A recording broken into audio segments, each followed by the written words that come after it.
嗨，大家好，我是坦培树。今天是2025年2月7号，这一期咱们继续胡聊胡适、胡指、胡威，还有胡一进老师。今天沪指走的是惊心动魄，截至收盘呢，沪指涨1%，深成指涨1.75%，创业板指数涨2.53%。关键是两市全天成交额1.96万亿，就快2万亿了。从这个结果看是放量上涨，比上个交易日又放量4000多亿。如果考虑到昨天又涨了1%左右，那这2天涨幅还是不错的，这个红包不小。但是今天的走势也比较蹊跷，下午午盘开始跳水，最后半个小时又给它拉起来了，这个走势就很有意思4100多家上涨，就是普涨行情，还有很多股票涨了10%、20%的，尤其是这个 DeepSeek 这个概念股继续强势，沪指重新回到3300点，金融消费者又开始狂欢牛市又来了。当然这个金融消费者都是记吃不记打呀，动不动就牛市平均几天一次牛市说一说这个 DeepSeek 连续几天强势，怎么看都像是强弩之末基本到头了，后面恐怕都是风险了。为什么这么说呢？最近这个 DeepSeek 这个牛鬼蛇神全部出来了。新浪证券报道有人卖 DeepSeek 相关教程，几天赚5万。就 DeepSeek 这玩意到底有什么用？先不管，有人已经靠卖这个课程赚了5万。DeepSeek 爆火之后第一批用它搞钱的人已经出现了，打开各大社交平台，关于 DeepSeek 相关教程层出不穷，从如何使用的基础概念到教授如何使用指令集、提示词、更好命令 DeepSeek， 再到如何用其赚钱，这些课程价格从几元到几百元不等，有人短短几天收入已经达到了5万元。还有社区平台仅会员费收入就超过18万元，就 DeepSeek 怎么赚钱自己都搞不清楚。有人已经利用这个开始赚钱了对于各类利用 DeepSeek 牟利的投机者，6日晚间 DeepSeek 官方发布声明说目前除 DeepSeek 官方用户交流微信群外，从未在国内其他平台设立任何群组，一切声称与 DeepSeek 官方群组有关的收费行为均系假冒。据报道，某培训教程宣称第一批已经使用 DeepSeek 搞到钱了，你刷短视频的时间，别人用它赚钱。一个新晋宝妈教人用 DeepSeek 做小红书起号收费，目前卖了20单，赚了近12000元。第二个是给博主写短视频脚本，100元一单。该教程宣称2025年不是 AI 淘汰人类，而是会 AI 的人淘汰不会 AI 的人。你看看，这纯粹是在制造焦虑贩卖焦虑人工智能未来前景一定是非常光明，但是没那么快。这些新概念出来的时候，无一例外都是爆火，都是一窝蜂的上。大家还记得元宇宙吧？元宇宙火的时候，不光是说韭菜牛马，连很多上市公司、很多大的互联网公司都是押宝元宇宙。那个时候元宇宙概念多火，元宇宙那个世界里面的土地也很贵卖土地。现在还有人提吗？ ChatGPT 刚出来的时候多火一样的火了一阵子，后面有1年没人问，除了专业的有人真用它当工具的。ChatGPT 怎么赚钱呢？现在来个 DeepSeek， 又是一窝蜂的上，只要是一窝蜂，那肯定是有问题你得交智商税。我记得去年是不是出来个 Sora， 如何引领革命？最终这些东西都变成一部分人的工具，就是专业人士的工具，普通人用不了。你没有场景，你用了它没有用，普通人就尝个新鲜，对吧？所以说 DeepSeek 就像其他的产品一样，它要真正的成为一个像微信或者是抖音或者是什么支付，就是你每天都得用这种现象级产品，它有很长的路要走。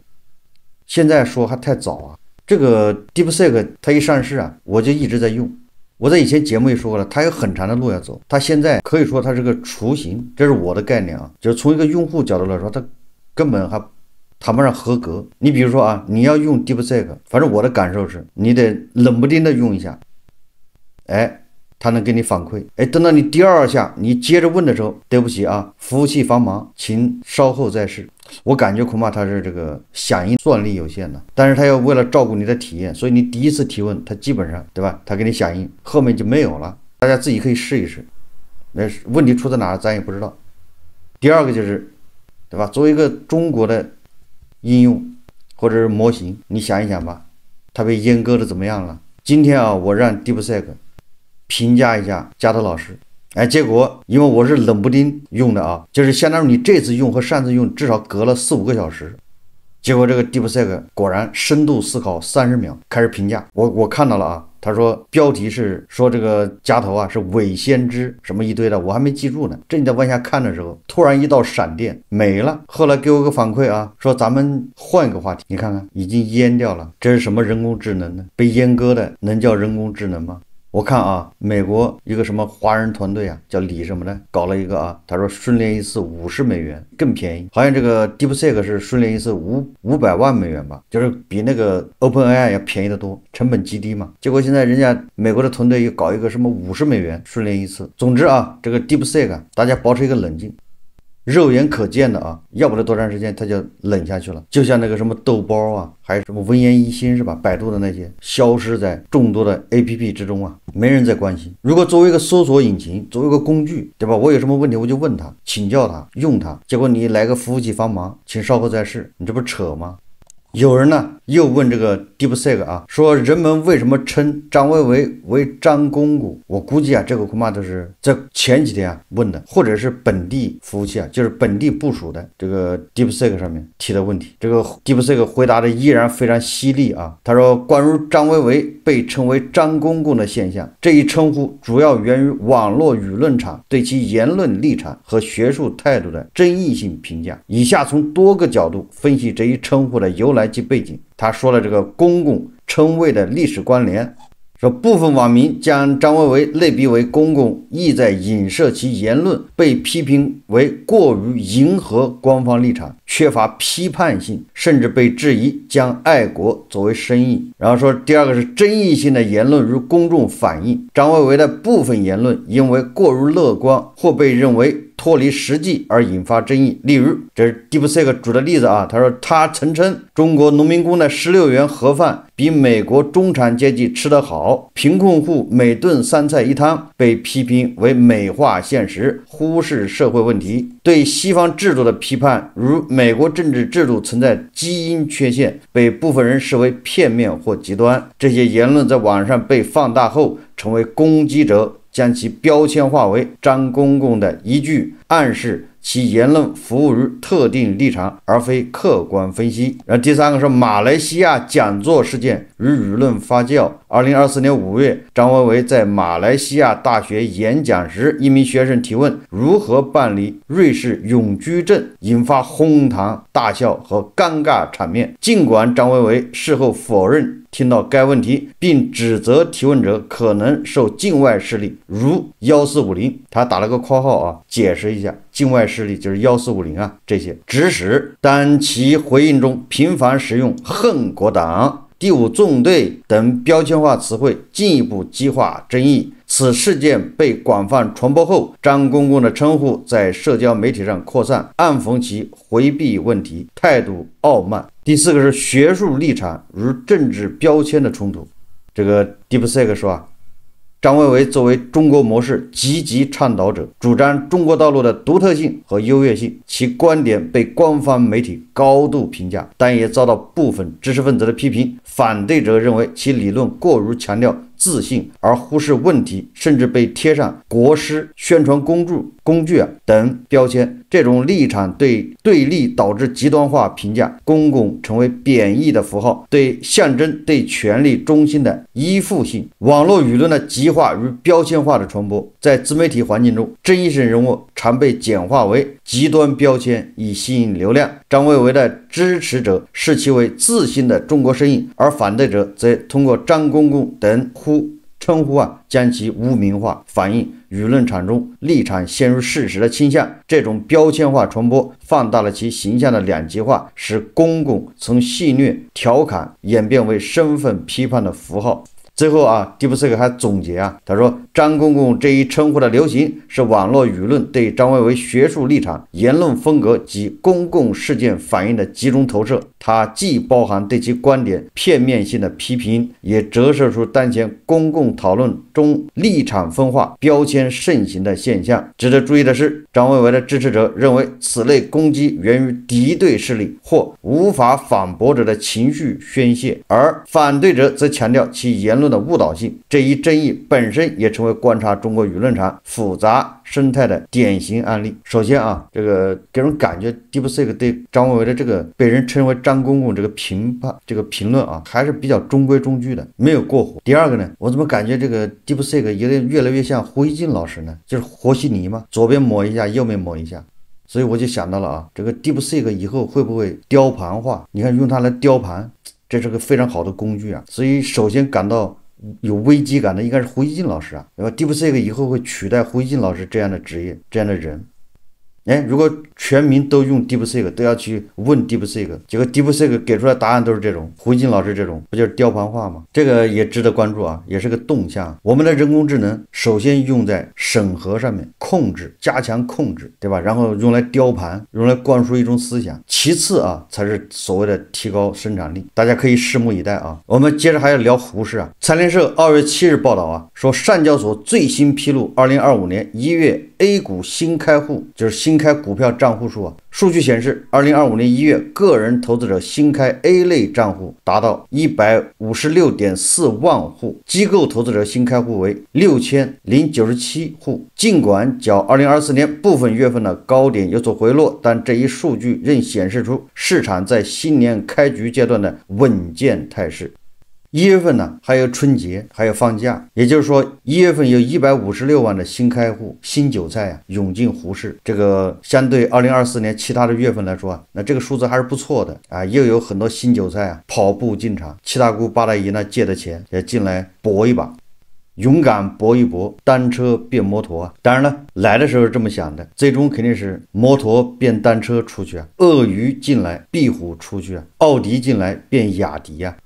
还得聊这个 DeepSeek 啊，有股民啊向 DeepSeek 请教，让 DeepSeek 点评一下 A 股的发展，说直截了当，可以用脏字。你看这个 DeepSeek 怎么评价胡适的啊？说 A 股的操性真他妈一言难尽，30多年了还跟个巨婴似的，政策一哆嗦就尿炕，机构庄家明目张胆割韭菜，财务造假跟呼吸一样自然，獐子岛的上辈都他妈能仰泳，康美药业300亿说没就没，注册制搞成注水制， IPO 排队比春运还热闹，解禁潮一来全他妈跑得比狗快，最骚的是跌成这屌样还能舔着个脸吹价值投资，机构研报跟算命先生似的两头堵，韭菜们被反复收割，还要被教育做时间的朋友你妈，这破市场不改了吃相，迟早把自己玩成大基金绞肉机。你看啊，这个 DeepSeek 对胡适的评价那还是相当准的。就在大家都在看空2025年的时候，为2025年的经济担忧焦虑的时候啊，这个外资投行德银呢放出了一个利好。根据这个外资投行德银的一份最新研报称啊，2025年将是全球投资界认识到中国在多个制造和服务领域竞争力领先的一年。你看啊，也就是2025年是外资啊，就是重新认识中国的一年。中国企业在多个制造和服务业领域提供高性价比和优质产品，预计中国股票的估值折价将消失，盈利能力可能因政策支持消费和金融自由化而超出预期。港股 A 股的牛市始于2024年，预计会在中期内超过之前的高点。春节假期消费数据亮眼，旅游、餐饮、零售等行业复苏强劲，为经济回暖注入信心。作为覆盖广泛行业的中盘股代表，可关注受益于经济复苏和政策利好细分行业 ETF。说 A500 指数相关直接就有望受益于经济复苏和政策利好双重驱动。这个德银啊认为咱们2025年消费会得到提振。这个说的靠谱不靠谱谁也不知道，关键他说2025年中国股票的估值折价将消失。他认为现在啊我们还是价值的洼地，有折价，2025年这个折价就没了，那就是不是洼地了，它恢复到它原有的这个高度。你看这个说法和 DeepSeek 还不一样。由于这2天的这个胡适一个像模像样的一个反弹，又一次老乡别走，对吧？咱们今年好好玩，你再加点钱，七大姑八大姨接着借，对吧？你看先给点甜头啊，沪指突破3300点，涨得头晕目眩，还要不要上班？网友自答：不上班怎么加餐？2月6日新年开市以来，豪气发放开工红包，相信今天都赚到钱了。根据东方财富 A 股平均涨幅3%，大家赚3%才合格，所以你跑赢了及格线没有？2月6日，中国资产大爆发 ，A 股4800只股票上涨，460只股票下跌，且有427只股票跌幅少于3%，全市放量成交1.55万亿。港股恒生科技本周暴涨7%。2月7日 ，A 股、港股技术上涨行情，沪指突破3300点 ，DeepSeek 引领科技股带来中国资产重估，对于中国资产暴涨网友感慨啊，涨得头晕目眩，还没来得及跟媳妇说，媳妇主动来问了。还有网友一天大赚6万6，灵魂发问，还要上这破班吗？不过该自问自答道，上必须上，不上班怎么加餐？这个股市一涨就想辞职，觉得上班没意义。这个啊，我在以前给大家说过，那个6300点的时候啊，牛马都是这想法，整个办公室充斥着，不要说办公室啊，就菜市场都充斥着各种讨论股票的声音。我都说过那个时候火爆到什么程度啊？那时候火爆到你抓住一个涨停都不好意思说啊，对吧？在电梯里面大家见面打招呼，本来抓一个涨停的人还那个叫得意洋洋、喜滋滋的。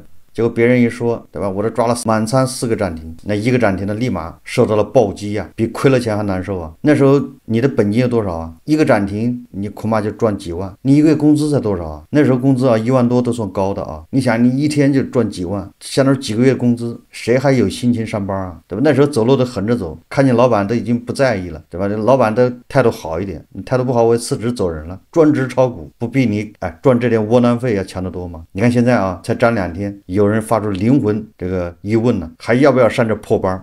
所以大家想一想啊，你就冲这个，那股市也不能涨。那个前村长已经说得很清楚啊，超过3300点觉得高了，3000点是最好的。人家把大实话说出来了，结果金融消费者受不了，听不得这大实话，骂人家，对吧？人家把这个肉食者的担忧说了，不要超过3000点。你看看啊，你还没到4000点，就是好多人要辞职不上班了。你说说，你要真要涨到4000点，你说牛马将不牛马了，你说怎么办？谁去创造财富啊？都去不劳而获去了。你看从这个角度看，你怎么可能让它涨到4000还5000？即便到了也给他打下来，把你们所有人都套住，就跟房子一样把你套住，你老老实实干活。所以大家小心了啊，十有八九是把你要套住。你反正你现在不买房吗？很多00后啊不买房就没办法套他，那现在得把你忽悠进股市，把你变成山顶资本，这回老实了，安心上班干什么？还贷款。那怎么套你呢？得给你点甜头啊，得让你进来啊。牛市的时候，菜市场的大妈都没心思卖菜啊，都想着把菜摊盘出去啊，专心炒股。我们再看一看胡锡进老师啊，这个胡锡进老师最近啊被特朗普啊和马斯克搞得焦虑不安呢，或者是非常困惑吧。胡锡进老师啊，他发了个微博，他说啊，这个特朗普不是周二的时候，他不说要接管加沙吗？而且希望获得长期所有权，他要开发、搞房地产、搞商业。胡锡进评论说啊，特朗普类似接管加沙的冲击言论一波接着一波，他威胁要对墨西哥和加拿大征收关税，但在加墨做出令他满意的让步后，他又将关税延期。他最初下令冻结涉及教育、医疗保险、救灾和住房等多个层面高达数千亿的全美联邦补助，但又在引发了混乱和反对后，他又撤销了该命令。但是部分资金实际上被削减。总结这一系列他的言论，会发现包括当前加沙提议在内的每一项提议，白宫官员的态度都是模棱两可，称他们正在进一步充实他的想法，而不是放弃他们。说特朗普重返白宫的最初这2周给全世界造成了巨大的困惑，他究竟要干什么？他是否保持着足够的清醒？他的出尔反尔是故意要让世界琢磨不透他，还是他真的在类似加沙以及其他重大问题上拿不准轻重？他把自己的特立独行当成武器使用，还是他的确就是如此任性呢？世界还真看不准，各方都在继续观察。然后这个胡锡进老师啊又说了，这个白宫幕僚长叫苏西·威尔斯啊死亡凝视，就是当特朗普啊说要接管加沙，长期接管，这个白宫的幕僚长苏西·威尔斯啊就是死亡凝视这个特朗普啊，这个被记者拍下来了。实际上啊，特朗普说一套做一套，变得快，很正常，没有什么大惊小怪的。咱们一直说特朗普他是个商人思维很简单啊，叫漫天要价，坐地还钱，就这么简单。先来个狮子大开口，你慢慢还价。哎，允许还价，他没有说不让还价。哎，加拿大、墨西哥25%关税先加上，然后讨价还价，最后说暂缓执行。那这不就是个商人博弈的一个过程吗？对吧？你跟人谈判谈生意都这么谈，只是特朗普加上那个总统的权力之后啊，他显得更加任性一点，更加随意一点。他说什么其实不重要，重要的最后看他怎么做，结果，对吧？你不要把他刚开始那个狮子大开口当真的，那只是谈判的一个手段，要价很高。还有一个成语可以用在特朗普身上，就咱们的俗语啊，叫有枣没枣打三竿子，这万一打着了呢？所以对特朗普的这些言行不要过多关注啊，对吧？他的24小时停火显然就都打脸了，多了去了，这样的事情举不胜举啊，就没必要跟他较真。所以胡锡进老师被他到现在为止还在被他所困惑，你看他做什么就完了，对吧？你过于关注他的过程没有意义啊，你又不用跟他博弈，对吧？你只不过是个吃瓜群众，对吧？他一上台做出的姿态啊，感觉好像跟某大国还要调整关系，跟他竞选之前的那个言辞啊完全不一样了，是吧？他刚上台刚开始，或者是就是他竞选成了总统之后和上台之前那段时间，是不是释放出很多缓和的消息啊？结果一上台这过不了几天，10%关税给你加上。你现在再看他，回头看看他似乎啊，每一刀啊砍向加拿大，砍向墨西哥，实际上他这每一刀都是砍向大国，对吧？这个没什么新鲜的。这特朗普总体上他应该是个实用主义者啊，以利益为导向，他要结果，就是他赤裸裸的要好处，美国利益。所以胡锡进老师也没必要困惑。我想胡锡进老师的困惑主要是特朗普的言行啊忽远忽近，时而对吧释放跟大国的善意，时而又是拿起刀要砍，拿起大棒要抡，让胡锡进老师判断不了敌我，是敌是友搞不清了。不像过去嘛，对吧？那就把他当敌人对待，天天骂就对了。那不管你干什么，反正都是不怀好意，都是别有用心啊，一切都是美帝的错，对吧？都是美帝30年前挖的坑，这样大家不累，对吧？形成一个条件反射，反正出了事都是美帝的错。后来你看，这不是咱们要改进关系吗？不能老骂美帝。特朗普说不定回心转意了，洗心革面了。你看，为了表示诚意，把加州老师这只疯狗都给关起来了，不让他乱叫。所以这个胡锡进老师他才会觉得累嘛，就是他分不清敌我，是敌是友的搞不清，骂也不好，不骂也好像特朗普也欠骂，但是也不敢骂，所以胡锡进老师才发出这样的哀嚎啊。他究竟要干什么？特朗普要干什么呢？他不管干什么，你做好你自己的事就完了。好，这期节目我们就聊到这里，感谢大家收看。如果喜欢我的节目，欢迎订阅转发，也可以在下方留言评论，谢谢大家。